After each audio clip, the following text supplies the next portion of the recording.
राज्य की तरक्की में, राज्य के विकास में और ख़ास करके शोषितों पीड़ितों की आवाज़ थे, इसलिए उनको भारत रत्न की उपाधि से नवाजा जाना चाहिए। हम भी आपके माध्यम से देश के प्रधानमंत्री जी से मांग करते हैं कि उनको देश रत्न की उपाधि दी जाए। नमस्कार, न्यूज़ फॉर नेशन देख रहे हैं आप। मैं हूं आपके साथ रश्मि। कल प्रधानमंत्री नरेंद्र मोदी के सामने बिहार के नेता प्रतिपक्ष तेजस्वी यादव ने एक बड़ी मांग रखी थी और ये कहा था कि जननायक कर्पूरी ठाकुर को भारत रत्न मिलना चाहिए। ऐसे में बता दें आपको कि अब तेजस्वी यादव की इस मांग का जनता दल यूनाइटेड ने भी समर्थन किया है और ये कहा है कि जो मांग तेजस्वी यादव कर रहे हैं वो बिल्कुल सही है। बता दें कि इस वक्त मंत्री श्रवण कुमार का वो बयान सामने आया है जिसमें वो तेजस्वी यादव के मांग का सपोर्ट कर रहे हैं और उन्होंने ये कहा है कि कर्पूरी ठाकुर हमेशा ही गरीबों के लिए काम करते आए हैं, उनके लिए उन्होंने अपना पूरा जीवन समर्पित कर दिया। ऐसे में उन्हें भारत रत्न जरूर मिलना चाहिए। क्या कुछ कहना है मंत्री श्रवण कुमार का और किस तरह से तेजस्वी यादव का सपोर्ट किया है श्रवण कुमार ने, सुनवा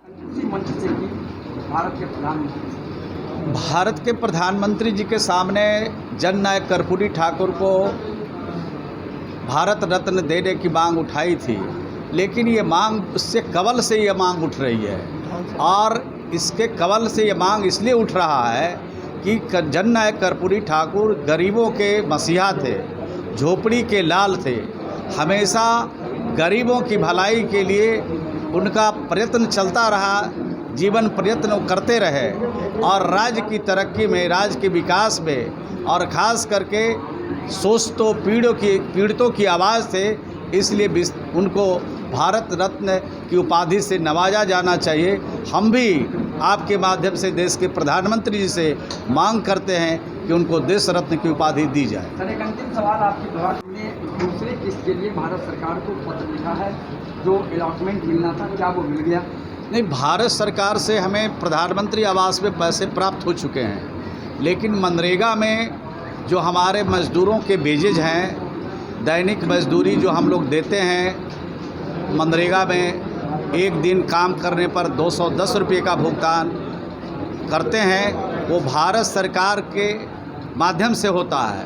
उसमें राशि की उपलब्धता नहीं है और भारत सरकार के मंत्री से और भारत सरकार के ग्रामीण विकास मंत्रालय से हमने अनुरोध किया है पत्र लिख करके कि कम से कम जो मज़दूरों का दैनिक भुगतान होता है काम करने पर, उस मजदूरी की व्यवस्था सुनिश्चित कराई जाए। कब से बाकी? ये 7 जून से पैसे अभी बाकी हैं और 7 जून के बाद से मजदूरी में पैसा नहीं है और मटेरियल में भी पैसे नहीं हैं। तो अनुरोध किया गया है कि मजदूरी का पैसा जल्द से जल्द दिया जाए और मटेरियल का भी पैसा मिल जाए, तो और भी मनरेगा का काम करने में हमें सहूलियत होगी और इस राज्य में हम श्रमिकों को काम दे सकेंगे।